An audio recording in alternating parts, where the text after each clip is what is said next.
Salut Guillaume, Salut Alex. comment ça va? Ça va, tranquille. Ça va super, bon, trop bien. Du coup, bienvenue sur ce deuxième épisode de podcast. L'objectif aujourd'hui, c'est de découvrir Guillaume, avec qui on a collaboré déjà un petit peu ensemble, mais il s'est orienté sur une nouvelle activité qui pour moi est super intéressante pour les coachs sportifs et en tout cas dans le domaine du fitness. Et l'idée de ce podcast, c'est tout simplement de découvrir Guillaume sur son parcours, sa formation, son activité aujourd'hui et du coup les conseils qu'il peut donner pour les coachs sportifs. Ça marche? Yes, et on va faire ça, carrément. Allez, impec. Du coup, Guillaume, est-ce que tu peux te présenter un petit peu? Alors, moi je m'appelle Guillaume, j'ai 42 ans, je suis issu du milieu du fitness. J'ai commencé en 2000, donc voilà, ça fait déjà 25 ans que je connais ce domaine-là. J'ai vraiment travaillé en club jusqu'en 2015, puis après je me suis mis à mon compte et j'ai fait une réorientation, on va en parler dans quelques temps, toujours Ouais. dans l'accompagnement, un peu moins dans le sport, suite aux problèmes que peuvent générer la vie d'un coach sportif et entre autres d'un prof de fitness. Parce que moi je suis de l'ancienne génération, Ok. donc avec beaucoup de cours, etc. Mais bon, on en reparlera un petit peu, ce tracé tout à l'heure. Yes. Et Carrément. aujourd'hui, du coup, je suis à mon compte depuis 2014, avec une grosse réorientation en 2017, où là j'ai un peu changé mon fusil d'épaule, toujours dans l'accompagnement, mais beaucoup moins dans le sport. Ok, génial. Et du coup, on commence un petit peu par ton diplôme. Toi, aujourd'hui, t'as quoi comme diplôme Alors, moi, j'ai multidiplôme. Alors, le premier, ça a été brevet d'état métier de la forme. C'était ce qui était d'actualité à l'époque? en 2000, avant d'avoir tout ce qui était BPGEPS et compagnie, puisque le brevet d'état métier de la forme, ça se passait sur 2 ans. On avait le tronc commun, puis après la spécialisation. Ouais. Et après, j'ai fait beaucoup de diplômes, les SMILS, que ce soit sur le pump, le RPM, enfin voilà, j'étais 7 concepts, plus les Smith Coach, plus TRX, plus Bodybox, plus voilà. Ouais, Et multifacette. aujourd'hui, voilà, je suis formateur pour adultes et hypnothérapeute, et toujours également sur des techniques d'accompagnement, de développement personnel. Trop, trop bien. Et du coup, à l'époque, quand tu passes ce diplôme pour travailler en tant que coach sportif, c'est quoi ton ambition à ce moment-là? Est-ce que c'est... Alors, c'est rigolo. Alors déjà, c'était de quitter l'école, concrètement, Ok, parce que j'étais pas forcément très très bon, j'y trouvais pas ma place. Par contre, le sport a été une revanche sur la vie, puisque quand j'étais petit, j'étais obèse, et on m'a dit, tu feras jamais de sport de ta vie. Conclusion, comme je suis un peu pénible, j'en ai fait mon métier. Voilà, mais c'est vrai que mes parents m'ont beaucoup aidé dans l'orientation. Ils m'ont dit, tiens, ça te correspondrait bien parce que le sport a vraiment été une revanche, comme je disais, dans la gestion du poids, et puis dans ma tête, parce que du coup, quand on est gros étant petit, on est un peu malmené par les copains, les copines et tout ça. ouais, Et, et du coup, j'ai vraiment pris beaucoup de plaisir parce que j'ai intégré l'IRSS de Nantes à l'époque. ok. Et en fin de compte, j'ai tout de suite trouvé ma place. Alors, le tronc commun était très orienté associatif, ça m'a pas forcément plu, mais par contre, avec la perspective du métier de la forme derrière et de l'entrepreneuriat, ça me plaisait beaucoup plus. Alors, nous, on n'entendait pas trop parler à cette époque encore du coaching perso. Ouais, Le c'était tout coaching juste. perso, c'était vraiment par rapport aux stars. Ah Donc oui. là, on avait voilà, Johnny Hallyday qui sollicitait ou autre, donc c'était assez rare. Donc on était vraiment dans l'époque du fitness pur et dur. Donc moi j'ai vraiment commencé comme ça avant de m'ouvrir à la perspective du coaching perso. Euh, Et là, à cette époque-là, t'as vraiment une grosse partie de ton activité où tu donnes des cours collectifs et tu surveilles juste le plateau ou tu fais que cours collectifs? Non, je fais beaucoup de cours collectifs puisqu'en fin de compte, j'ai eu un poste à responsabilité d'entrée de jeu. Ah oui, d'accord. En fait, on m'a débauché suite à ma formation, donc avant l'obtention de mon diplôme, parce que j'avais la vision de l'entreprise et je donnais des cours, et même si je me trouvais pas bon à l'époque, les gens me trouvaient très bon. Donc, ils ont, comment dire, la salle de sport où j'avais fait mes stages avaient perdu leur directeur parce que suite à des investissements un peu loupés, il a été racheté et en fin de compte, le PDG du groupe qui a racheté m'a demandé de prendre la direction du club. Et là, ça s'est pas très bien passé dans le sens où tous les profs qui étaient déjà sur place pensaient que la promotion allait être pour eux. Et Et ouais, en fin de plutôt compte, en on a collé interne. un petit jeune. On a collé un petit jeune, donc tout le monde a démissionné. Je me suis retrouvé tout seul. Et en fin de compte, pendant plus de 3 mois, eh ben, j'enchaînais 27 cours par semaine Wow, sur 7 jours. Et je solide. faisais le suivi plateau, puisque j'adorais faire les plans muscu, hein, c'était vraiment mon essence même, la musculation. Ouais. Mais je prenais également beaucoup, beaucoup, beaucoup de plaisir en cours collectif, et les gens me le rendaient bien. Et Donc là, tu avais principalement du terrestre ou tu avais aussi de l'aquatique sur non, cette période? l'aquatique n'existait pas. Ok. Voilà, moi je n'avais pas, puis de toute façon j'étais pas diplômé pour, même s'il m'est arrivé de le faire après sans avoir le diplôme pour autant. Mais justement, la place cours collectif, où je ne m'attendais pas que ça prenne autant, mon renouvellement de contrat, on m'a dit, nous on va te garder, mais uniquement en cours collectif. Et j'ai dit, non, moi je suis pas d'accord, puisque de toute manière, ce que j'aime, c'est le plateau. Donc j'aime les cours collectifs, je m'éclate en cours co, je faisais du step, du LIA, tout ça, tout, j'adorais. Mais le plateau, j'aimais fondamentalement, voilà, parce que ça permettait d'aller plus loin avec les gens, dans l'accompagnement perte de poids, dans l'accompagnement prise de masse, qui était très classique à cette époque-là, on parlait quasiment que de ces Ouais. deux thématiques-là.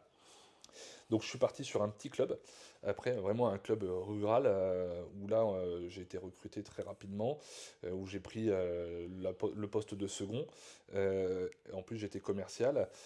C'est là où j'ai été initié au cours Les Mills et tout ça. J'ai commencé à faire un petit peu de coaching à cette époque-là, mais c'était léger parce que trop de responsabilités. J'y suis resté 1 an parce que je m'y suis pas plu, trop petit, pas assez de monde, pas assez Eh d'ambiance. ouais, de flux Donc là, peut-être et j'ai tout bien ça. compris qu'il me fallait quand même des clubs assez gros. Et je suis arrivé sur une grosse franchise dans le sud-ouest dans la foulée. Et là, par contre, là, je m'y suis plus avec un poste de responsable de salle. Donc j'étais GFM à l'époque. Donc GFM, du coup, qu'on Voilà, appelle. exactement. Donc GFM qui veut dire pour. groupe fitness manager, voilà. Ok. Et là où, en fin de compte, tout était à développer. Donc on était très axé à l'époque sur la musculation et les cours collectifs, et surtout sur les cours collectifs, parce que c'est ça que cette usine voulait, entre guillemets.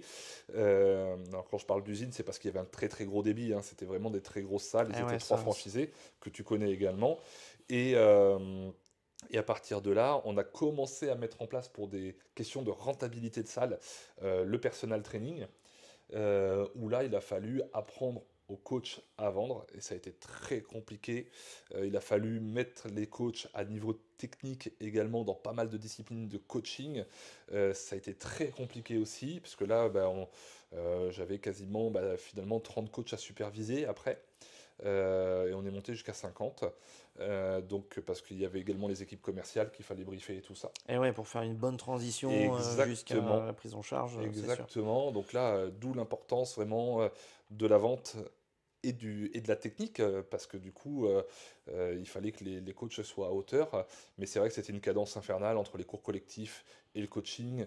On n'avait pas vraiment la prestation qualité à cette époque-là. Et voilà. Mais par contre, on était vraiment dans les balbutiements du coaching tel qu'on l'entend aujourd'hui, alors que maintenant, en 2025, ça a pris une proportion énorme. Et c'est vraiment devenu très très intéressant et un métier complet en fait. Eh C'est ouais. plus un métier bouche-trou, j'ai envie de dire, dans une entreprise, où c'est plus un métier où les gens, les plus jeunes éléments aujourd'hui dans le métier du coaching, du fitness, ont peur d'aller. Maintenant, ils ont plus peur. Ils savent qu'il y a une vraie place et que beaucoup de gens le demandent. Eh ouais, ben, c'est vrai qu'en plus, toi, quand tu as commencé, tu avais une grosse part de cours collectifs. Hmm. Bon, ça, c'était la pleine effervescence à ce moment-là. Après, c'est vrai que la partie muscu et le fait aussi de pouvoir s'entraîner peut-être un petit peu Tu pouvais pas. quand tu veux, etc. Bon, ben, à l'époque, c'était difficile.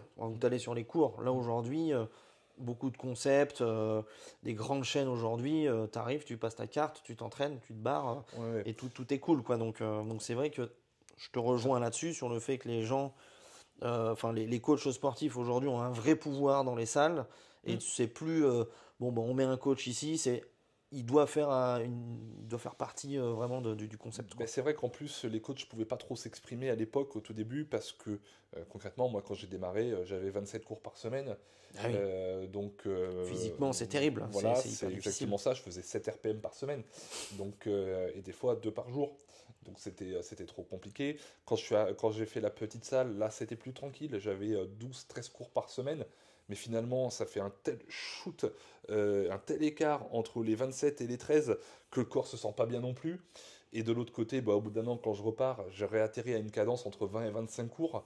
Euh, voilà, mais plus mon poste de responsable, donc gestion des plannings, gestion des équipes, les absences, les orientations, des nouveaux plannings de cours, les statistiques, voilà, Ah, puis t'as les renouvellements de cours aussi à et gérer, tout ça. exactement avec les concepts, puisque moi j'étais sur au moins 5 concepts à l'époque, donc c'est beaucoup de temps.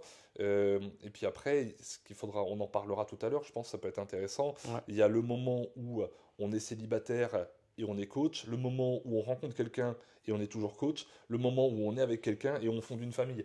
Et là, du coup, tout devient différent à ce c'est vrai. moment-là, et ça, les coachs ne s'en rendent pas vraiment compte. Bah, c'est ça, quand tu débutes, souvent, bah, comme tu dis, tu es célibataire, donc tu as vraiment beaucoup de temps, tu Mm. découvres, et puis c'est le moment de faire son expérience quelque part, mais à un moment Complètement. donné, faut bien se poser, hein. Et qu'est-ce que tu en as retiré quand même m- bon, malgré le fait que je comprenne que c'était quand même très difficile, bon, j'ai eu aussi, j'ai pas fait 27 cours, moi j'ai fait plutôt 25 au grand max du grand max, mais l'idée, comment dire, de faire autant de cours et tout ça, qu'est-ce que tu en retires comme expérience, ou en tout cas de ce travail dans cette chaîne-là? Est-ce que pour toi, c'est bien d'avoir fait ça, ou au contrario, ça t'a desservi? Alors, sur le fond, c'est très paradoxal ce que je vais dire. Sur le fond, ça m'a desservi parce que physiquement, je suis vraiment très abîmé. Mais à la fois, je suis tellement heureux de l'avoir fait parce que c'est vraiment quelque chose à part.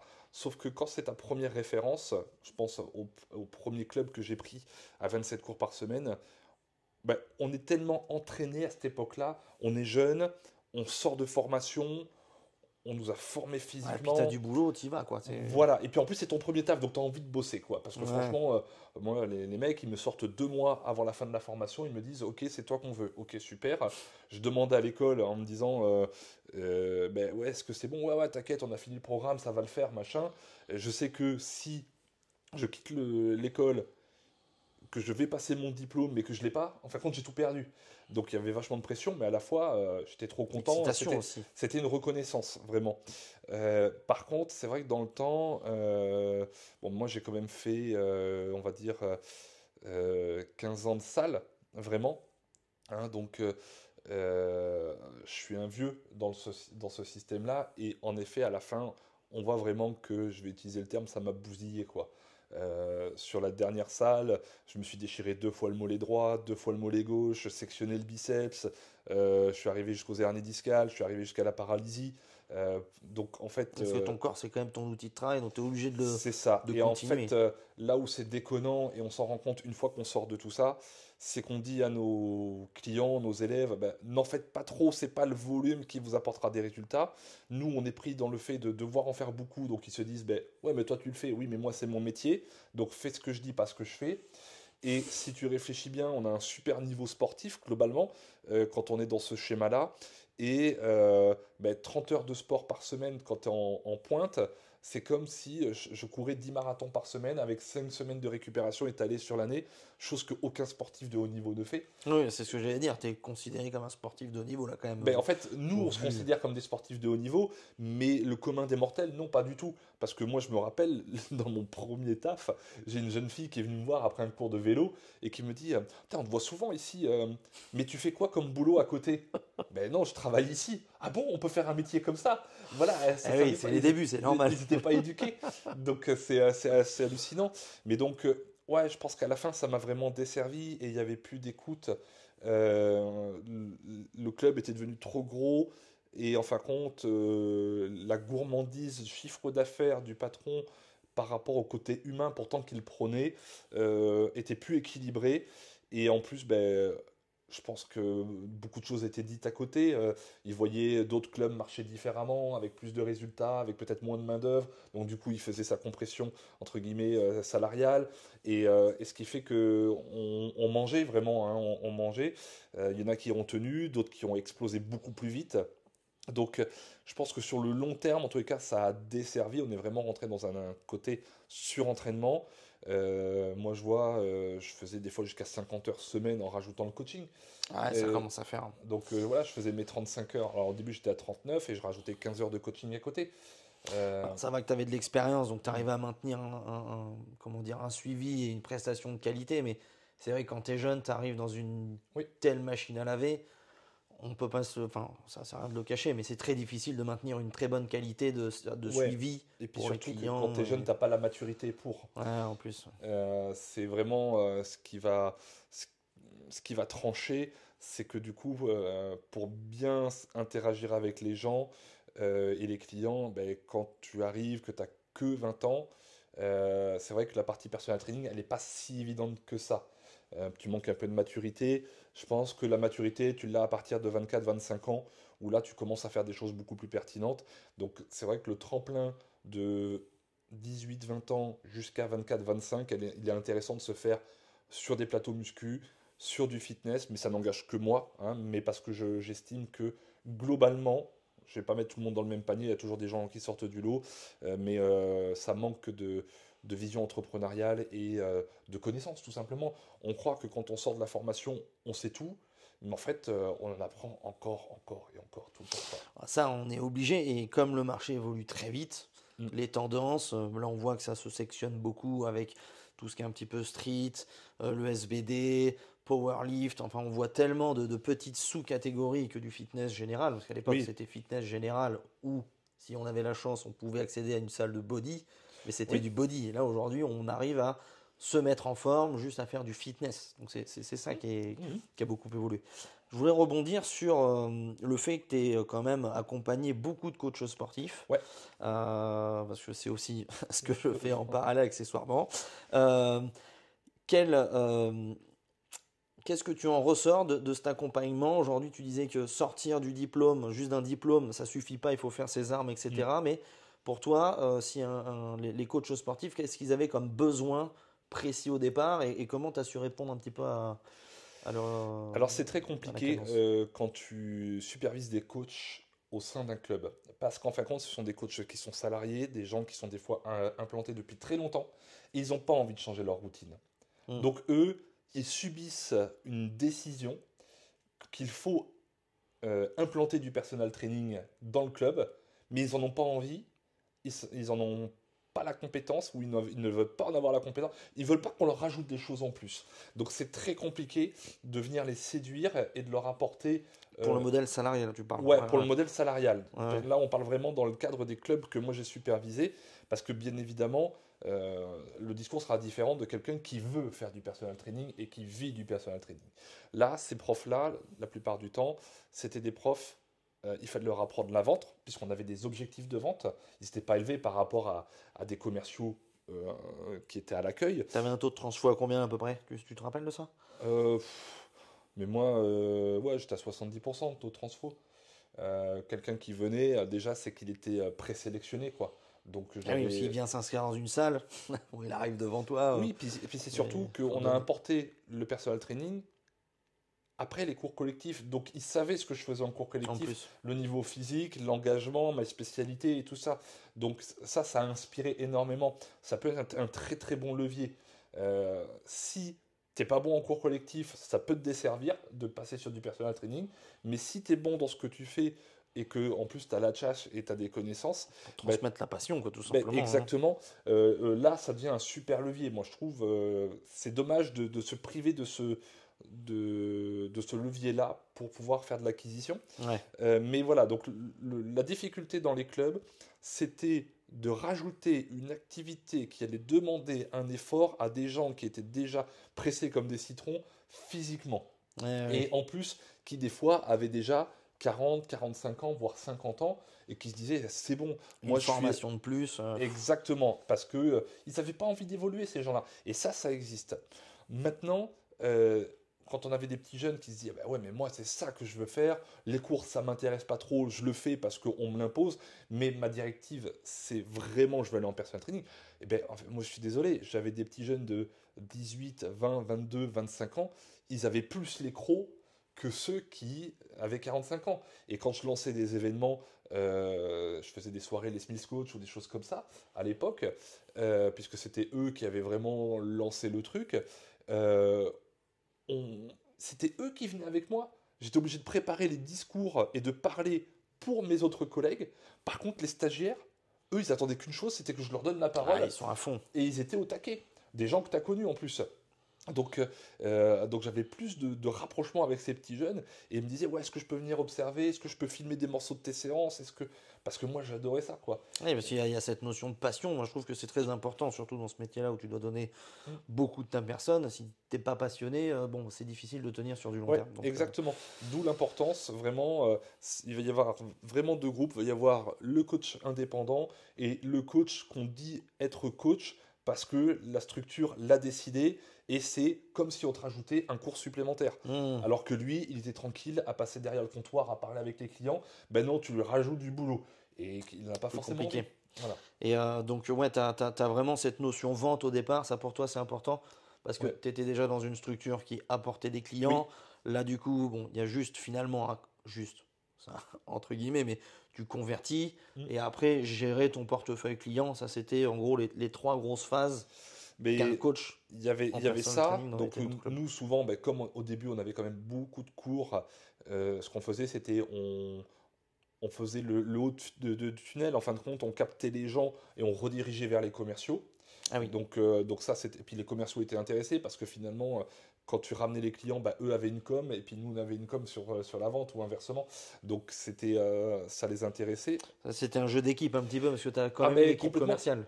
Là, si on complètement. doit parler juste d'un coach indépendant, Ouais. lui, il n'a pas d'équipe commerciale, c'est Non, lui qui doit il faire ce faut, job-là. il faut apprendre à vendre, mais c'est vrai que Ouais.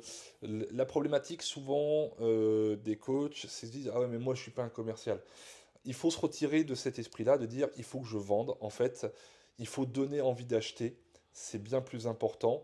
Ah oui. C'est-à-dire qu'en fin de compte, c'est vrai que si on arrive avec des gros sabots en disant, allez, il faut que je fasse mon chèque, machin. Salut, je m'appelle Alex, ça coûte 300 balles. Exactement. Plus difficile. C'est plus difficile. Par contre, si on s'intéresse vraiment aux gens, et que du coup, on comprend ce qu'ils veulent. Et en fait, compte, ils vont nous donner toutes les réponses. C'est qu'est-ce que tu attends de ma prestation? Ben moi, j'ai un mariage dans 6 mois, donc je veux perdre 12 kilos, je veux pouvoir profiter de mon voyage de noces, je veux pouvoir enfiler mon maillot de bain, voilà. Et en fait, compte, les gens vont nous donner tout ce qu'ils ont envie. Il faut s'intéresser aux clients et C'est le la base de tout. découvrir. Ouais, C'est la c'est ça. base de tout. Et à partir de là, eh ben, soit tu acceptes euh, ce qu'il veut parce que tu corresponds à ce qu'il cherche, Ouais. et ça c'est ok. Soit tu as aussi la franchise de dire ouais mais là tu es en dehors de mon champ de compétences, je vais te réorienter. Et dans ce cas-là, où je ne peux pas répondre à ta demande parce que je suis tout seul et c'est pas ma zone de génie. Donc bah, des fois aussi je refusais de prendre des gens quoi. Enfin, c'est surtout aujourd'hui que je suis à mon compte. Avant j'avais pas trop le droit de refuser des gens quoi. Oui, bah, c'est normal, si tu bosses sous une enseigne, mais là, quand tu es à ton compte, au bout d'un moment, c'est vrai que c'est ce que je dis aussi au coach, c'est que bon, au début, tu prends ce que tu peux, parce qu'il faut quand même faire du chiffre Complètement. d'affaires pour survivre, mais à un moment donné, quand tu as les capacités de le faire, de pouvoir dire oui ou non à un client, parce que soit ça te plaît ou pas de faire le projet qu'il Ouais. souhaite, soit tu as les compétences aussi, et moi, je me suis vu aussi refuser des gens, par exemple, une nénette qui était anorexique, et de me dire, je veux perdre du poids. Déontologiquement, c'était pas Ouais, possible. Donc complètement. non aussi, je peux pas. Donc ouais, je comprends ce que tu veux dire. Euh, du coup, bon, on voit les trois critères principaux, hein, c'est attirer des clients, vendre, et derrière, après, délivrer correctement son service. Moi, je voudrais qu'on finisse là-dessus avant de switcher sur ce que tu fais aujourd'hui. Euh, Délivrer des prestations, sachant qu'aujourd'hui, enfin à l'époque, il y avait les cours collectifs, Ouais. l'accueil des gens, il fallait faire la programmation des gens, il fallait animer des Mm. séances sympas. Comment t'arrivais à aider justement ces jeunes coachs pour quand même faire vivre une petite expérience sympa aux clients qui viennent en personal training, alors que le coach il enchaîne toute la journée, tu vois? Est-ce que tu avais une organisation spécifique ou C'était ce qui pêchait le plus concrètement parce que de 9h à 9h30, tu étais en coaching, mais à 9h30, il fallait que tu sois en cours. Donc tu disais à ton client, à 25, on stoppe, je vais me changer. Donc la personne payait pour 30 minutes, mais on avait que 25. Pour peu qu'elle soit arrivée en retard parce qu'il n'y avait pas de place sur le parking, machin, c'était le bordel. Euh, il fallait, en fin de compte, je ne sais pas si l'expérience était optimale. Donc là où il fallait qu'on soit bon, c'était sur le résultat à la fin de la cure. non, et toi tu visais le résultat Ouais, avec on ton n'avait client? pas le choix. Moi, c'était vraiment l'axe premier, c'était l'axe résultat, tout en étant sympa. Voilà. Et les gens comprenaient. Alors souvent, dans ce cas-là, on disait, bah écoute, je t'emmène en cours après derrière, donc va te préparer, moi j'arrive. Donc on faisait enchaîner le cours. Ou alors, voilà, bon, il fallait se préparer, il fallait trouver des subterfuges parce que sinon, ça marchait pas. Là où il fallait être très très bon, par contre, c'était parce que tu as parlé de la phase d'inscription, en fin de compte, de la vente, Ouais. là, la phase technique, mais il y avait vraiment également une phase de nurturing à instaurer dans le relationnel, prendre des nouvelles, appeler, donc faire envoyer des textos, on pouvait avoir des petits messages automatiques via le logiciel qu'on utilisait à l'époque. Euh, mais quand il y avait une absence, c'était d'envoyer un petit texto, est-ce que ça va, est-ce qu'on recale le rendez-vous ailleurs, voilà, parce que on avait également des fidélisations, on était mesuré sur la fidélisation, donc sur la reprise De pack de séance derrière. de pack de séance, en effet, parce qu'on fonctionnait beaucoup en pack de séance à l'époque et non pas en abonnement. Mm. Hein. Et voilà. Donc c'est vrai qu'il fallait que le nurturing soit optimisé. Donc il fallait beaucoup de sympathie, beaucoup de compréhension, beaucoup de fun également. Hein. La relation, c'était une relation particulière. Oui, parce que c'est vrai que je le dis aussi souvent dans mes formations, mais là, dans la vie de tous les jours, on a un cadre social. Ouais. Là, aujourd'hui, on arrive dans une salle de sport, bon, tout le monde a un short, tout le monde a des chaussettes, des baskets, un Mm. t-shirt et une bouteille d'eau, hein. Donc, Oui. c'est vrai que cette relation de fun est importante et de pouvoir, pas dire divertir, mais en tout cas, que le moment soit sympa à passer. Ouais, mais il n'y avait pas que ce moment-là, en fait, parce que souvent, les gens t'invitaient après. Oui, je fais une fête à tel bar, à tel jour, est-ce que tu peux venir? Et le fait de dire non, parce que toi, tu es explosé de tes semaines, le fait de dire non, ça devient compliqué, en fait. Parce que ça peut te faire perdre ta vente derrière. Ouais, ta relation avec ton client Et pas se ouais, désagrège, mais est ouais. limitée à la Donc, salle, quoi. tu dis non une fois, mais tu dis pas non deux fois, en fait. Et Mm. ça, c'est très compliqué. Je vois ce que C'est- tu veux dire. Mm. Mais c'est important que tu rebondisses là-dessus parce que c'est là où on voit, en tout cas pour ma part, je vois une erreur principale chez les coachs, c'est je fais ma séance et je me casse.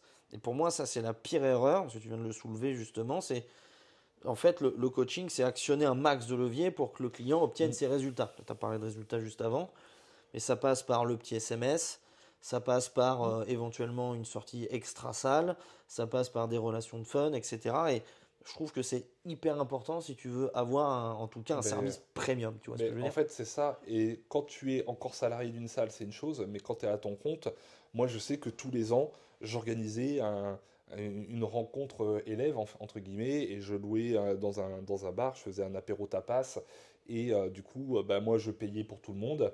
Et voilà quoi. Donc, on était sur ce relationnel-là, surtout sur Dax. Bah, on est dans une région où ça se fait beaucoup. Mais il y a une vraie importance. Avec les férias de Dax, hein.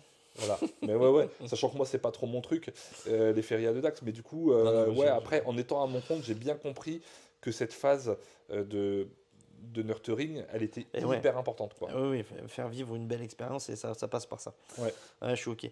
Et bon, du coup, ok, donc tu es dans cette salle, tu as toute cette gestion-là.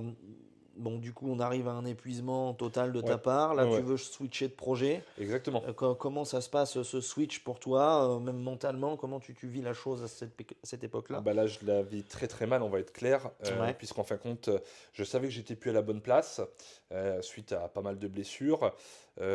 J'étais plus en accord avec la direction sur ce qu'il fallait faire, le message qu'il fallait transmettre au coach. Et là, ben, mon corps s'est arrêté. Concrètement, un jour, sur un parking, je soulève mon gosse et mes jambes s'arrêtent, donc plus d'influx nerveux dans les jambes. Et là, le truc me tombe sur la tête comme ça et je me dis, qu'est-ce qui se Gros passe là? déclic, quoi, qui se passe. Ouais, exactement. Mais en fin de compte, gros déclic. Mais en fin de compte, au-delà du déclic, c'est surtout tout s'écroule. Je sais que je suis fatigué, je sais que je suis plus vraiment à la bonne place, je sais que c'est compliqué. J'ai peur parce que euh, j'ai acheté une maison, je suis marié, j'ai un gosse. Du coup, je suis en CDI, Il y a des mais engagements, quoi. voilà, T'es obligé exactement. Donc là, en fin de compte, tout s'écroule et, euh, et mes jambes s'arrêtent. Et là, bon, rendez-vous en urgence, neurochirurgien, médecine du travail. On me dit, ah ben non, vous avez un pli au niveau du cou sur une hernie qui pousse le canal médulaire. Donc du coup, vous dormez avec une minerve, vous marchez avec une minerve, et puis on voit ce qu'on peut faire et tout ça. Et là, c'est le choc. Je me rappelle encore, j'étais au bureau dans la salle de sport et j'ai une des profs qui arrive et j'éclate de pleurs. Voilà, Ah, je t'es me à dis bout, quoi. c'est totalement injuste et j'étais vraiment pressé au taquet. Et donc là, vient le temps de quitter la salle. Donc ça s'est pas passé de la meilleure des façons, mais il fallait que je parte. De toute façon, comme je disais, j'étais plus en accord avec la direction. Donc les bons et loyaux services, c'est vrai quand ça arrange, mais quand ça arrange plus, c'est plus trop d'actualité. Ça, c'est vrai que c'est compliqué. Voilà. Et du coup, je réfléchis quand même pendant presque 2 ans à ce que je fais. Donc 6 mois sûr, de toute façon pendant 6 mois, une loque humaine avec ce problème de jambes. Donc beaucoup de travail en kiné, beaucoup de travail en ostéopathie, beaucoup de remise en question et tout ça. Et du coup, j'avais créé ma micro-entreprise un petit peu avant. Ok. Et donc, du coup, je repars là-dessus quand même, parce que mes parents me voulaient commercial et tout ça. Ils m'ont dit, vas-y, ça gagne bien. Mais moi, je me voyais pas du tout là-dedans. Moi, ce que j'aimais, c'était le sport. Et je me voyais pas arrêter, en fait. Et, et du coup, je suis reparti. Ça a été très, très compliqué. Physiquement, mon corps était explosé. Mais j'ai retrouvé du goût à faire du sport. Donc, je faisais du small group particulièrement, un Ouais. peu de coaching. Et j'ai préparé des Spartan Race. Donc là, à Ah oui. l'époque, je mettais du coup beaucoup d'identité autour des Spartan Race, hein. C'était vraiment les débuts. 2016, 2017, 2018, 2019, jusqu'à limite 2020, je crois. Voilà, j'ai dû stopper, ouais, j'ai dû stopper début 2020. Et là, je me suis vraiment, vraiment éclaté. Et étonnamment, même si les problèmes physiques étaient toujours là, ils ne sont pas remontés. Donc je me suis dit, voilà, le fait d'être sorti de la structure, le fait d'avoir fait le nécessaire, parce qu'en fin de compte, j'ai eu plus de suivi médical à ce moment-là qu'avant. Hmm. Ah oui. Euh, Ça m'a aidé, je suis revenu, moins de pression, et puis voilà, puis des gens m'ont suivi, j'ai pas mal de clients qui m'ont suivi, sans pour autant quitter la salle. Certains ont quitté la salle, d'autres n'ont pas quitté et venaient un petit peu avec moi. Donc je me suis vraiment senti bien là-dessus. Et voilà, mais ça n'a pas duré très longtemps, puisque là encore, on pousse un iceberg, il y en a encore un autre derrière, et pour me rendre compte que le sport, oui, mais j'étais quand même fatigué, et malgré ça, en plus, la relation que j'avais dans mon quotidien familial ne me convenait pas, en fait. Et ça, je l'avais masqué. Il y avait quelques différends qui faisaient que j'étais plus à ma place. Donc là, je me sépare et je me retrouve tout seul à nouveau, donc avec une maison, un gosse qui est plus là, des crédits, tout s'écroule, obligé voilà, de remettre de la vapeur, mais plus de force. Et, euh, et pour autant, j'ai commencé à dire, Guillaume, là, va falloir que tu travailles sur toi. Et j'ai commencé à m'intéresser au développement personnel, puisque de toute façon, c'est l'une des branches du coaching, hein, concrètement. Ah oui. Et donc, je l'ai d'abord fait pour moi, parce qu'il est évident pour moi que si on veut aider les autres, il faut que d'abord, nous, on soit nickel, ou du moins dans une grande partie, parce que on se trouvera toujours des petits problèmes, ça, nous sommes des êtres humains. Et du coup, voilà, travail sur moi et commencer à remettre les gaz progressivement et du coup partir vraiment plus dans le développement personnel. J'ai gardé un peu d'entraînement sportif avec des jeunes, entre autres. J'avais des associations Ouais. d'athlétisme, choses comme ça, pour de la prépa physique, quelques coachings. Mais je suis vraiment reparti essentiellement dans, comment dire, dans l'accompagnement personnalisé, puis dans l'hypnose, où là, j'ai retrouvé de l'énergie, du positionnement, de la stature, puis de la maturité, puisque voilà. Et l'âge aussi, à un moment donné, fait Exactement. que tu as ça qui arrive aussi Exactement, et par-dessus, puis du quoi. coup les histoires de vie qui nous nourrissent. Ouais, c'est ça.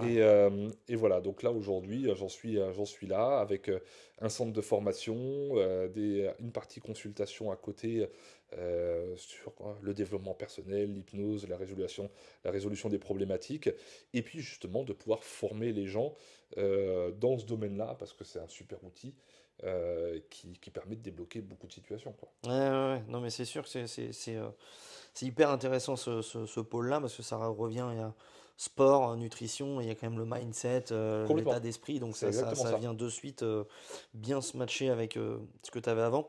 Bon, j'avais toute une trame, mais on est obligé quand même de sortir un peu du cadre vu l'expérience que tu as. Bon, on a parlé de l'expérience club. Ouais, Là, on était du coup sur une expérience solo. extérieure. Mm. Tu switches du coup du salariat à l'indépendant. Ouais. Est-ce qu'il y a comment on appelle ça, des obstacles auxquels tu as fait face quand tu es passé justement de je suis dans une salle, j'ai plein de clients qui tombent, j'ai juste à vendre, et là tu arrives, tu es Ouais. dehors, peu de matériel, euh, faut apprendre à faire de l'acquisition, faut apprendre à, bon, vendre derrière, tu peux quand même te baser sur ton expérience, Oui. faut aussi délivrer correctement, il y a le temps, il y a le machin, voilà, c'est Ouais, comment encore ça j'ai eu se de la passe chance là? parce que j'ai beaucoup de gens qui m'ont suivi déjà. Donc, et j'étais relativement connu, j'étais implanté dans ce club-là depuis 9 ans. Donc, Ouais, donc toi, au niveau local, tu étais quand même une ouais, belle référence. Donc ça, c'est important. ça Ça, c'est c'était vrai. vraiment important, hein, que ça soit sur Bayonne, Dax, Mont-de-Marsan. C'est vrai que j'avais pas mal de suivi, hein, ne serait-ce que les gens, les ultra fans, entre guillemets, du prof de sport qui me suivaient sur les réseaux. Voilà. Mais le principal frein, moi je vais te dire, c'est pas l'acquisition, c'est pas la technique, c'est la peur d'investir. Parce qu'en fin de compte, tu te lances et tu dis, j'ai un peu de sous, si ça se passe pas bien, je les garde en réserve. Eh oui. C'est complètement logique, hein. C'est la chose la plus naturelle que tu as à faire. Et de toute façon, c'est ce que tout le monde va te dire. Ok, est-ce que tu as des sous mis de côté? Ouais. Et je pense que c'est important. Mais finalement, tu retiens trop l'argent au lieu de le miser sur ton entreprise. Et trop souvent, alors moi je vois parce qu'aujourd'hui je forme, donc c'est l'un des premiers conseils que je donne, je dis, qu'est-ce que vous êtes prêt à mettre sur votre entreprise d'entrée de jeu? Parce que, en effet, tu canalises un petit peu l'achat de matériel, qui va au compte-goutte, et c'est normal, il faut être raisonnable. Mais finalement, moi, l'acquisition, j'avais pas trop de problèmes, puisque la notoriété était là. Donc, Ouais. du coup, quand ça s'est su que j'étais à l'extérieur, les gens qui voulaient pas aller en club sont venus me chercher. Bim, Ceux t'avais qui déjà étaient ça. dans les clubs d'athlétisme m'ont dit: Ah, tu peux nous faire des séances, tu peux nous coacher, tu peux venir. Voilà, donc finalement, j'avais un peu de monde. Mais c'est vrai que j'étais pas trop penché sur l'acquisition à ce moment-là. Et aujourd'hui, avec les connaissances que j'ai, j'aurais eu moins peur d'investir, j'aurais su faire de l'acquisition. C'est clair que je dégommais tout, c'était une évidence. Voilà, mais c'est vrai que c'était aussi inconfortable. J'avais des horaires, 6 heures le matin, 9 heures, puis après je reprenais les gens midi, 14 heures et 17 heures, 22 Ah, heures. ouais, t'es hyper haché, hein. Ça, Je suis c'est... hyper haché, et puis ça me contrariait parce que les gens des fois venaient pas, enfin régulièrement venaient pas. Ah oui, j'ai oublié, ah oui, je suis malade, ah oui, j'ai le chien, ah oui, j'ai mon fils, ah oui, mais bon, ok. Donc, il y avait trop d'excuses, donc c'est vrai que ça m'a gonflé un petit peu, mais vraiment aujourd'hui, il faut que les gens qui se lancent, ils n'aient pas peur, il faut qu'ils anticipent le fait de d'avoir de l'argent pour leur société et de l'argent pour eux. C'est pour moi l'une des clés, parce que le fait d'avoir de l'argent pour soi, c'est combien de temps tu peux tenir sans rentrer un client en gagnant zéro. Concrètement, si c'est 3 mois, oublie le projet. En gros, t'es en vacances, quoi. Oublie le projet.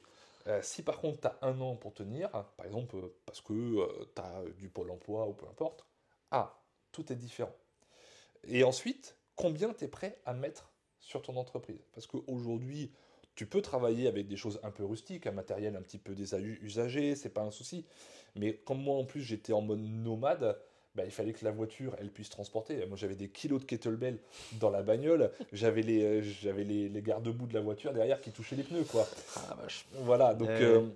Donc c'était tout le temps ça, mais il m'aurait fallu encore plus finalement, et puis l'idéal, il m'aurait fallu un spot, il m'aurait fallu vraiment un endroit, j'ai essayé de faire plusieurs partenariats, ça n'a pas marché, parce qu'il y avait plus d'investissement de mon côté que de l'autre, donc moi j'amenais les gens, mais les salles jouaient pas le jeu, donc c'était pas encore réparti. Disons que si en tout cas tu veux développer une activité avec un certain chiffre d'affaires, etc., c'est vrai que tu vas pas te concentrer sur une activité en extérieur, ça va plus être une activité complémentaire ou Mm. saisonnière avec, tu Peut-être, vois, ouais, plus tout à l'été, les fait. Moi, choses je comme faisais pas ça. mal de bootcamp, des choses comme ça plaisait. Ouais. Mais c'est vrai que l'hiver, quand il fait -3, bon, bah, tout de suite, les gens, ils avaient plus de facilité à vivre, quoi. Et là, -3 à 19h, ils ont tous des chiens d'un sous coup. le voilà, c'était un peu plus complexe.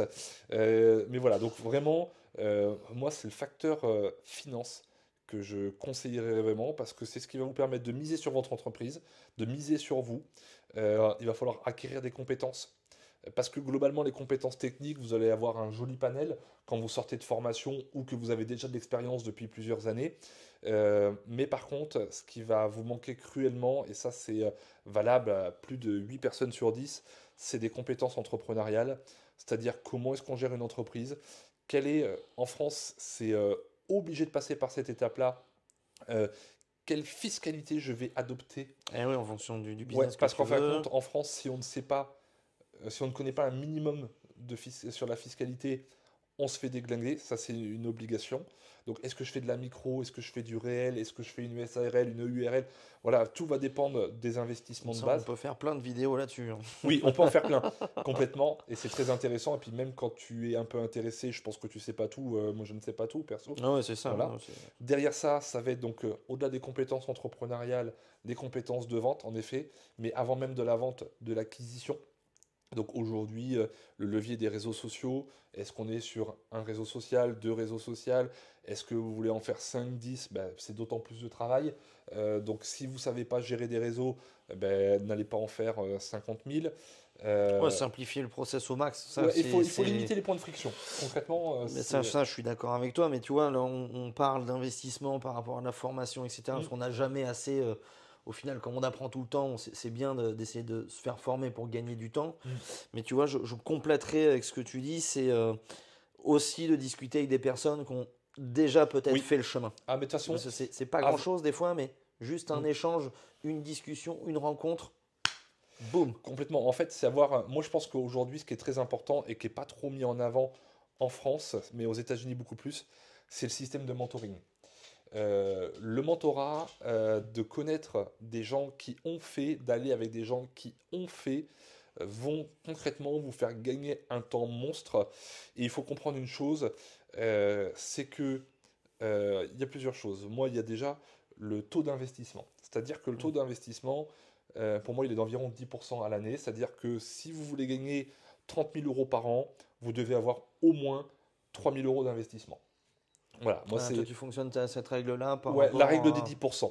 Voilà, ça c'est une chose pour déjà avoir un bon développement. Et ensuite, c'est de rencontrer des gens et de comprendre qu'est-ce qu'ils peuvent vous apporter et quel est, entre guillemets, le, votre manque à gagner à ne pas y aller. C'est-à-dire si vous voulez gagner 10 000 euros Eh par oui, mois et que vous gagnez 1 000 euros par mois, chaque mois, votre coût de non-résolution, il est de 9 000 euros. Alors que peut-être que cette personne va vous prendre 5 000, 7 000, 10 000 euros pour vous amener à ces à 10 ce, 000 à euros. ce Donc ça veut chiffre. dire que sur 2 mois, votre taux de non-résolution, il est effacé. Hmm. Et ça, c'est vrai qu'aujourd'hui, on a du mal à se rendre compte parce que les coachings coûtent de plus en plus cher, surtout dans le monde de l'accompagnement. Ça, je suis complètement d'accord. Ouais, mais Euh, il y en a beaucoup, il faut bien sélectionner le bon besoin qu'on a aussi à l'instant T. voilà. Il y a un petit peu Donc tout ça, moi, quoi. j'irai toujours vers du présentiel. C'est parce que, ou du moins, rencontrer les fondateurs des fameuses, comment dire, des fameuses écoles ou des fameuses académies. Voilà, c'est ça qui est très à la mode aujourd'hui. Ouais. Voilà, moi je m'en méfie toujours un petit peu. Il y en a des bonnes, en effet, et il y en a certainement des moins bonnes. Moi j'en ai rencontré quelques-unes qui ont voulu, soi-disant, me faire avancer et ils ont fini avec un procès. Voilà, hein, en l'espace de 2 mois, j'aurais dit que c'était pas possible. Donc soit ils remboursaient, soit ils étaient en procès. Bon, bah de suite, ça va très très vite, hein, le remboursement, parce qu'ils savent que Bizarrement. ben, quand ils savent que de toute façon ils sont pas à hauteur, voilà. Mais après il y a Ah, des disons que s'ils n'ont pas fourni le bon service et que toi directement t'as dit que c'était pas, ça te convenait pas, bon, ça c'est sûr que dans ce voilà. cas-là, Donc c'est c'est ça normal. qu'il faut regarder aujourd'hui dans le lancement. Et oui, en effet, tu le dis, le système de mentoring est hyper important, choisir les bonnes écoles. Surtout, bah, voilà, toi tu le sais, je le sais. Aujourd'hui, nous, on a fait l'effort d'être centre de formation, donc on a des obligations. C'est pas une simple formation qu'on peut trouver sur Internet. Nous, on est régi entre guillemets par la région. S'il y a trop de mauvaises remontées, nous, notre entreprise, elle ferme et Oui, basta, oui, quoi. on est obligé en plus de respecter un cahier des charges très spécifique pour Exactement. respecter une certaine qualité de formation. Donc, ouais, non, je suis d'accord avec toi. Mm. D'ailleurs, petit aparté, pour les coachs sportifs qui nous regardent, vous avez un lien qui est juste en dessous dans la description pour rejoindre une communauté de coachs sportifs indépendants qui veulent réussir. Et Guillaume fait partie de cette communauté. C'était la petite aparté, vite teuf, le moment promotion. Non, ouais, du coup, on a ces deux aspects-là. Donc, on a la partie investir pour du coup s'améliorer. On Ouais, a la partie mentorat. Ok, c'est cool. Donc, ça, c'est ce que en gros, te nourris de cette expérience en ouais. extérieur. En tout cas, tu prends Mm. conscience qu'il faut vraiment faire ça. Là, aujourd'hui, tu pars dans le côté hypnose, un peu Ouais. plus préparation mentale, etc.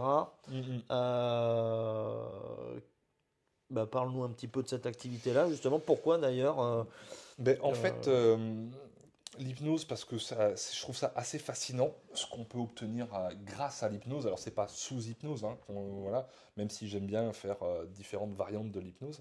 Mais j'ai retrouvé vraiment un schéma lié au coaching par le biais de la PNL pour provoquer le changement. On va vraiment devoir avoir beaucoup d'écoute vis-à-vis de la personne qui se présente à nous. ouais, Et en fin de compte, c'est la personne, on va apprendre à la personne à se donner les réponses.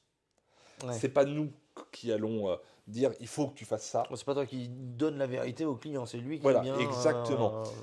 Parce qu'en fin de compte, quand on est coach sportif, tu veux travailler tes cuisses, ok, faut que tu fasses des squats. Allez, globalement, on se trompe pas beaucoup, faut que tu fasses des fentes. Normalement, tu es à peu près dedans.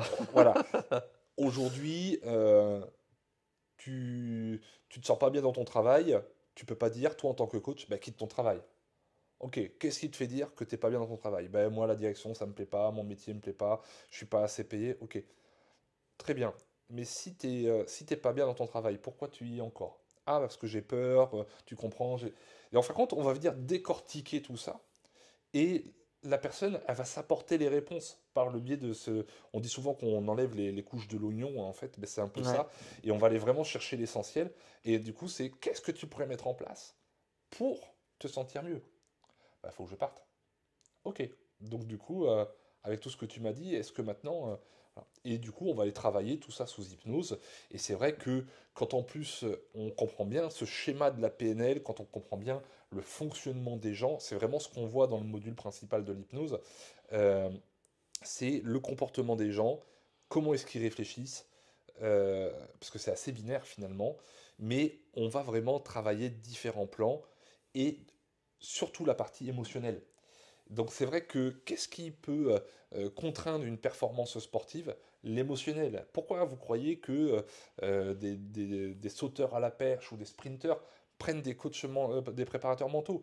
Ben, parce que en fait, il y a ce côté peur, ce côté légitimité, ce côté... Ouais, ouais, euh, amener du stress sur une ouais, échéance précise, exactement. gérer l'engouement. Voilà. Et Ouais, grâce à ouais, je vois ce que tu l'hypnose, veux on va dire. pouvoir ensuite emmener des états de détente pour que la personne puisse vraiment se régénérer, revenir, mais également pour les coachs sportifs, travailler sur l'arrêt du tabac, travailler sur les addictions style la gestion du sucre, travailler sur les angoisses, certaines peurs. euh, Cigarette, tout Ouais, ça, complètement. ça peut venir à tout Et ça. ça Ouais. marche très très bien parce que du coup, il y a un vrai travail préparatoire, il y a un vrai travail en duo avec le client. Et, euh, et c'est vrai que ben, moi, j'ai beaucoup beaucoup de bons retours grâce à l'hypnose. Et ce qui est extraordinaire. C'est surtout la détente que ça procure. Donc j'ai beaucoup de chefs d'entreprise et ces chefs d'entreprise me disent: ah ça y est, j'arrête de penser en fait. Quand ils me disent: remets-y-moi de suite parce qu'en fait j'ai arrêté de penser quoi. Ouais, ça Voilà. c'est le plus compliqué quand on est chef d'entreprise, Voilà, c'est ça. le lâcher prise. Et Ouais. moi j'adore ce moment-là aussi quand j'y vais. Et comme tu parlais de la perte de poids ou tu parlais de l'arrêt du tabac, mais pour les coachs sportifs, qu'est-ce qui est intéressant? C'est de se dire, ben ouais, mais si ton client, avec une bonne préparation, tu le fais arrêter de fumer et que, ben, en fin de compte, les 150 ou 250 euros de cigarettes par mois, il les met plus dans la cigarette, mais il la met dans ton coaching parce que du coup, il a arrêté de fumer, il a envie d'être en meilleure forme. Mais même si il a un abonnement à 100 euros avec toi par mois parce qu'il fait peut-être 3 séances, ou il fait peut-être, oui, 150, donc il fait une séance par semaine sur 30 minutes, mais en fait, ça lui coûte rien puisque Ah oui, c'est un il... transfert de dépenses et Eh du oui. coup c'est ok, mais c'est vrai que bon, tu as l'aspect business où ça fait économiser les choses, là par exemple sur la cigarette, mais de l'autre côté sur l'aspect sportif, augmentation De la du performance, cardio, ouais, mais du oui, coup il peut s'entraîner plus longtemps, il est moins complètement. fatigué, enfin bon bref, c'est encore plein de bienfaits, mais ouais, là je comprends ce que tu veux dire, du coup tu viens un petit peu conditionner finalement ton client à évoluer sur Ouais. des points sur lesquels tu vas trouver qu'il peut Grâce à l'hypnose, mais s'améliorer. même sans l'hypnose, parce que finalement, je pense que les coachs qui nous suivent là sur le podcast, bon, bah, sont des gens quand même qui s'intéressent à leurs clients, donc qui vont poser des questions avant, et bien même dans la prise en main de la personne, ça permet vraiment d'aller chercher l'essentiel de la personne dans ce que nous on appelle dans le thérapeutique une anamnèse, mais donc en fin de compte c'est un bilan que vous êtes en train de Mm. dresser, vous, dans le domaine du sport, et du coup, ben, la personne, elle se rend compte de ce qu'elle a besoin de mettre en place pour créer l'évolution. Et c'est pas toi qui lui dis, c'est elle qui dit qu'il faudrait faire. Et en plus, elle se projette sur si elle boit pas assez, ok, mais en fait, ça serait quoi la solution pour boire plus? Bah, il faudrait que je pense à ma bouteille d'eau. Ok. Et comment tu pourrais y penser? Bah, il faudrait que j'achète des petites bouteilles ou que je prenne ma gourde et que je la mette sur mon bureau. Ok. Et ça, tu penses que tu peux le mettre en place? Ah bah oui, oui, c'est pas compliqué. Ok, mais tu le mets à partir de quand en place? Bah là, en fait, quand je sors de la séance, je vais acheter les bouteilles et puis je les laisse dans la voiture, comme ça. À ne pas confondre avec une canette de bière, hein. Oui, oui, non, mais tout à fait. Mais en fin de compte, c'est tout ce coaching, toute cette prise en main, et plus on écoute la personne, plus elle nous donne des réponses. Ok, du coup, Guillaume, et avec l'hypnose, pour toi, c'est quoi les avantages liés au sport? Qu'est-ce qu'on peut en retirer vis-à-vis de l'hypnose? Alors déjà, meilleure prise en main du client, ça c'est indéniable. On va Ouais. pouvoir aller chercher beaucoup de ressources parce que ce qu'il faut comprendre, c'est que euh, les ressources de chaque personne sont précieuses et c'est là-dessus qu'on va s'appuyer. Donc du coup, les coachs, ils peuvent améliorer les addictions donc liées au tabac, liées au sucre. Ils peuvent même faire de la perte de poids avec ce qu'on appelle l'anneau virtuel, c'est-à-dire qu'en fin de compte, plutôt que de faire une expérience euh, chirurgicale de l'anneau gastrique, on peut le faire par visualisation, par hypnose, ça marche aussi. Ouais, ça c'est super ça. Voilà. Et là, il y a beaucoup de choses qui ont été expérimentées également sur comment dire, le fait de décupler les capacités physiques.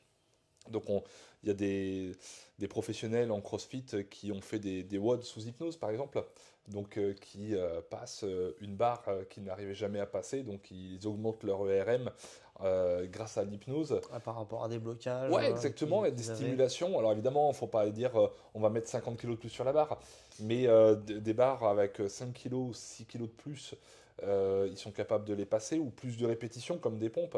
Des personnes qui faisaient 3 pompes, on arrive à leur en faire 7, 8, 10 sous hypnose. Il y a ce truc-là où, bon, c'est souvent en tant que sportif, mais même les adhérents, quand ils pratiquent sûrement la musculation et au développé couché, Mm. le passage de la barre à 100 kilos, Ouais, tout le monde le connaît très très bien. mm, Celui-là, des fois, tu mets je sais pas combien de temps à 92,5 ou ouais, 97,5, et puis d'un coup, paf, tu passes tes 100 kilos. complètement. C'est les blocages que on peut arriver à débloquer grâce à l'hypnose. Voilà, par exemple. Après, on peut avoir une bonne gestion de la douleur aussi, ce qu'on appelle l'analgésie, c'est-à-dire que des personnes qui ont beaucoup, beaucoup de courbatures, eh ben, on peut les faire se détendre plus rapidement, et du coup éviter les courbatures pour un week-end, par exemple. grâce à c'est l'hypnose. génial. Ouais, donc il y a pas mal de choses, puisqu'en fin de compte, c'est juste un travail sur l'esprit de la personne. Et voilà, donc il y a des choses à voir, si la personne est bien réceptive et autres, mais tout s'apprend dans la formation en fait. Mhm. Et là où c'est génial, c'est que ça t'apprend surtout à vraiment prendre en main les gens. Moi, ça fait quand même, comme je te disais, 25 ans que je suis dans le domaine. Et c'est vrai que depuis que j'ai mis en place ça, même dans mes coachings, au sein même de mes formations, j'ai des choses qui sont encore plus percutantes et les élèves, ils apprécient énormément, ils grandissent beaucoup plus vite, quoi. Là, du coup, toi, quand tu délivres cette formation-là, est-ce que tu as des méthodes précises, là, comme tu dis, Alors, ouais, tout à fait. par rapport à l'anneau, par rapport à tout Alors, ça? ouais, c'est en plusieurs étapes. D'abord, on a une formation de 4 jours sur la pratique de l'hypnose, parce qu'en fin de compte, avoir les techniques, c'est-à-dire euh, apprendre à perdre du poids si tu sais pas la nutrition, t'as beau donner un plan, il y a plein de choses qui se passent. Bah Donc oui, en fin oui. de compte, il faut s'adapter à chaque personne. Et justement, c'est ce qu'on voit dans le premier module de 4 jours, c'est la prise en main d'une personne ou d'un groupe, parce qu'on peut travailler l'hypnose en groupe également. Euh, donc il va y avoir ça, donc les techniques de mise sous hypnose, qu'elles soient rapides, voire même ultra rapides. Savoir hypnotiser n'importe qui, ça, c'est important. Et pour ça, on va s'appuyer sur de la PNL. Donc, ce qu'on appelle le schéma de la PNL, c'est comment transformer la personne et provoquer le changement. C'est un petit peu comme si on prenait la pièce du puzzle qui grippait, qu'on la refaçonnait et qu'on la réinsérait pour que tout puisse changer. Ouais, que ça Donc, c'est repart ça bien. qu'on va apprendre. On va apprendre les différents profils de personnes. Comprendre que on parle de telle manière plus à une personne, de telle manière plus à une personne, puisqu'en fin de compte, la sensibilité de chacun est importante. Et puis surtout, on va faire beaucoup de mise en situation pour vraiment s'entraîner et gagner en maturité dans la discipline. Et une fois que les élèves sont formés là-dessus et que je les ai validés, eh ben, ils ont accès au module thérapeutique où là, c'est plus cool. On peut le faire en présentiel, mais il sera disponible également en e-learning. Ok. Et ça veut dire que ils ont plus de temps pour le travailler parce que je sais que dans le planning des gens, euh, c'est pas forcément évident de prendre 4 jours puis 5 jours pour venir en formation. Donc les 4 jours sont obligatoires parce que techniquement je veux que tout soit irréprochable et je vais pouvoir coacher. Ouais, Mais derrière que le ça, coach reparte déjà avec un il, il- savoir-faire quand il ben, sort de cette en première fait, phase. il sera capable, dès qu'il sortira des 4 jours, de mettre quelqu'un en état de relaxation, de pouvoir mettre quelqu'un en phase d'hypnodynamisme, c'est-à-dire un peu comme si on voulait le préparer à rentrer dans un ring de boxe, si tu Ah veux. oui, ok. Et donc en fait compte, certes l'état de relaxation est important pour certains, mais par exemple avant de prendre une barre, le faire monter en pression pour dire ok c'est la barre de ta vie, et là tu vas voir tu vas y arriver, tu donnes ce qu'on appelle un ancrage, un déclencheur, et là ça va partir. Et puis, ce qu'on appelle également un nettoyage de printemps, c'est-à-dire comment soulager le mental quand la personne est très très prise. Voilà, on va faire le tri un petit peu là-dedans et pour pouvoir la réaxer et repartir sur l'essentiel. Donc ça déjà, quand ils sortiront des 4 jours, ils sortent avec tout ça quoi, comme contenu. Ah, génial. Et du coup, toi, on peut te retrouver sur quel type de plateforme? Alors, on me retrouve sur Facebook, donc Réton Guillaume. Donc là, je te donnerai les liens. Ouais, je mettrai tous les Idem. liens juste en dessous dans la Voilà, idem description, sur hein. Instagram, on va me retrouver sur Google, on va me retrouver sur mon site internet www.formationhypnoseénergétique.com. Voilà. Et puis après, voilà, YouTube également, où je fais pas mal de vidéos, où justement je propose des séances d'hypnose collective pour que les gens puissent découvrir mon approche, même si évidemment c'est pas personnalisé, mais ça permet à certains de déjà vivre d'expériences, même s'ils m'ont jamais rencontré, quoi. Ouais, bah, de toute façon, je le mettrai aussi dans le school. Vous aurez un onglet où vous allez avoir toutes les opportunités, pouvoir s'inscrire aux formations de Ouais, on Guillaume, en parlera, bien sûr. du coup, qui se passe dans le sud-ouest. Ok, super. Euh, Qu'est-ce que tu donnerais aujourd'hui, euh, plus juste un conseil business, à un coach indépendant qui se lance? Qu'est-ce que ce serait pour toi le conseil à sortir de tout cet échange? Hmm, accepte de ne pas savoir et d'aller chercher les personnes qui savent. Ok, clair. Toi aujourd'hui, pour apprendre encore, parce que du coup, il y a les formations, etc. Mais Mm. quel type de contenu tu utilises pour te documenter? Est-ce que tu es plus livre, vidéo? Comment tu Alors fonctionnes? j'étais très vidéo, sauf que j'ai arrêté parce qu'il y a. Alors, dans le domaine de l'hypnose, ça va. Globalement, on a des discours similaires, on analyse très très vite parce que c'est technique, etc. Ouais, Mais dans le domaine du développement d'entreprise, par contre, j'ai arrêté les vidéos parce que tout le monde a sa méthode. Et soi-disant qu'il y a toujours une méthode meilleure que l'autre, mais en fait, toutes les méthodes fonctionnent et finalement, on s'y perd. Donc, ça là-dessus, moi je suis très axé, je vais sur du présentiel, je vais chercher une personne. Voilà, j'ai quelqu'un qui me fait le marketing digital et tout ça, donc c'est vraiment axé. Et moi-même, j'ai passé une formation en marketing digital, mais pour pouvoir mieux superviser, ouais. voilà, pour avoir un œil plus critique. Et après, sinon, je pars en présentiel. Moi, c'est ça que je kiffe. Je rencontre les bons intervenants, et quand je dis c'est avec lui que j'ai envie de bosser, ben voilà, je mets les sous sur la table et puis je vais bosser avec lui, quoi. Bon, ça c'est carré. Et du coup, toi aujourd'hui en termes de projet, du coup, tu as ta formation. Mm. J'ai entendu dire aussi que ça existait l'hypnose spectacle, Ouais. ce genre de choses-là. Toi aujourd'hui, tu essaies de te développer, d'élargir un petit peu ton centre de compétences ou Alors moi, comment tu vois ton, je suis ton... très centré le côté spirituel de l'hypnose et le côté thérapeutique. J'aime le spectacle parce que je trouve ça fascinant pour pouvoir faire découvrir aux gens l'hypnose de spectacle. Moi maintenant, l'objectif c'est vraiment d'accompagner un maximum de gens pour s'éclater dans leur métier, qu'ils vivent de leur métier et qu'ils ne se sentent pas seuls. En fait, j'ai envie qu'ils vivent les belles années que moi j'ai vécues en tant que praticien, même si je pratique encore, parce que pour moi c'est important de garder ce contact avec la clientèle pour pouvoir les amener plus loin et puis pour comprendre comment ça évolue, quels sont les besoins des gens. Mais là, finalement, c'est tous ces jeunes dans le métier, pas forcément des jeunes de 20 ans, parce que j'ai des jeunes dans le métier à 40 ans, ou même à 50, ou même à 60, hein, ou même Hmm. des retraités qui remettent le couvert pour une nouvelle activité. Moi, ma passion, c'est de pouvoir les aiguiller un maximum, qui se sentent jamais seuls, et puis voilà, de former 150, 200 personnes par an pour pouvoir partager toujours plein de moments. Et puis grâce à ces échanges de formation, continuer moi aussi à grandir parce que ça me remet en question, quoi. Et ouais, bien sûr, ouais, bon, c'est sûr que c'est dans la bonne continuité de ce que tu as fait. Ouais, Il y a les cours collectifs et aujourd'hui inspirer les gens exactement. via ça. Trop trop bien. Bon, bah, il n'y a plus qu'à se faire hypnotiser maintenant, hein. C'est ça, Trop exactement. trop bien. Bah écoute, merci beaucoup Guillaume, franchement, pour cet échange. C'était vraiment super.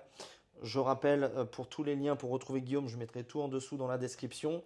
Si vous avez des sujets sur lesquels vous souhaitez qu'on intervienne ou des personnes qui sont intéressées pour venir sur ce podcast, pareil, écrivez-les en commentaire, comme ça ben, on pourra rentrer en contact et pouvoir tourner un petit peu plus de vidéos. Si vous avez des sujets, même principe, on écrit tout dans les commentaires. Et moi je vous dis à très vite pour une prochaine vidéo.